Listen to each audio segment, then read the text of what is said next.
Hello, humans. Today I would like to talk a little bit about your brain when you're anxious.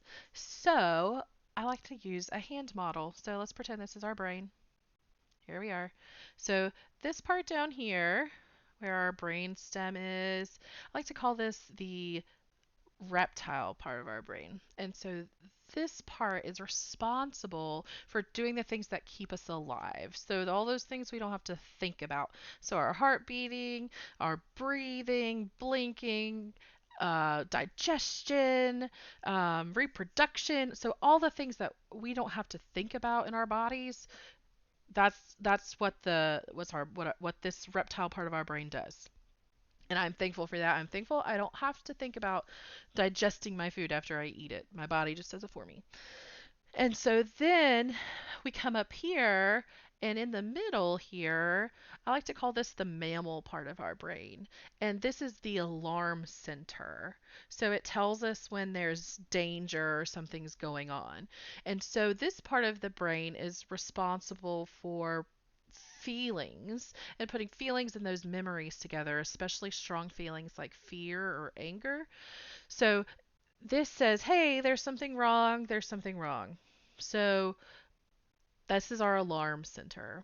And then up here, this is the frontal lobe, and it is I like to call it the human part of the brain because this is where we get abstract thinking. We are able to problem solve, communication, reading, writing, all those things that can make us uniquely human are up here.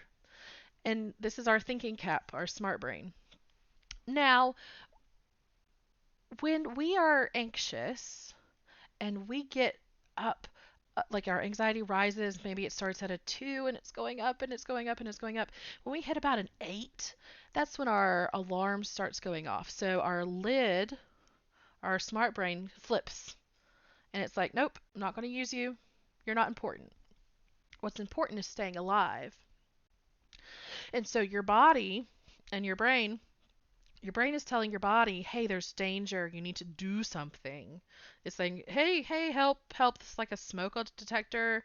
Um, it doesn't, it alerts you to that something is wrong. And so this alarm can go off when there really is something wrong, and it can also go off when there isn't anything wrong at all. So maybe we remember a time um, when you were walking down the street and you tripped over a curb and you broke your leg. So now your brain sees that curb and it's like, "Oh no, I need to be we need to watch out for that." And sometimes that alarm isn't very loud and we're able to, okay, I just need to watch out for curbs. And then sometimes it's really really loud and it's like there's a curb, there's a curb, there's a curb. You might fall. And so sometimes that can be really unhelpful. So, our mammal part of our brain is telling us there's danger, sometimes when there is, and sometimes when there isn't. So, whenever we're not in danger, and when, like, if we were to cross the street, if we were going to cross the street, and a healthy amount of anxiety with this alarm would, here's your lid, it's still, you can still use your smart brain. You go up to the street, you look both ways, and you cross. Not enough anxiety, not enough of an alarm says, oh, I don't have to look both ways across the street. I'm just going to dart right on out there. And that's whenever accidents can happen. And then too much anxiety says, that alarm going off too much, saying, oh no, there might be a car coming. If it's too loud, it prevents you from crossing the street. And so, what we can do is we need to find ways to put that lid back down and be able to silence our alarm. Yeah. And so the way we put our lid back down is by doing things that ground us, that involve our senses or some sort of physical activity. Because if your alarm's going off, this part of our brain isn't working well. So everything that helps us be creative, think critically, problem solve, that's not going to be really in our wheelhouse right then. So we need to pay attention to, okay, is our lid flipped? And if it is, we need to do things and use coping tools like 5 4 3 2 1, looking at doing mindfulness. What can I see? What can I hear? What can I smell? What can I taste? What can I touch?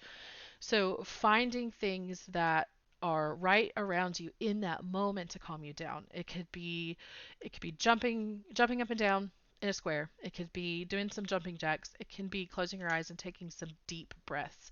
Anything that's physical that doesn't require your brain to think critically or do a lot of problem solving. And so then once the alarm is calmed down and your brain, your smart brain is back, then you can think about what happened and see, okay, is this a response that was helpful? Was I in danger? Am I in danger? What do I need to do now? So those are the parts of the brain that I talked about today. And just remembering that when we have those strong emotions and we're up at an 8, 9, or 10, to help us calm down and put our lid back down so we can critically think and have conversations, we have to use those coping skills that don't require those things. So this can be definitely something to think about with your children.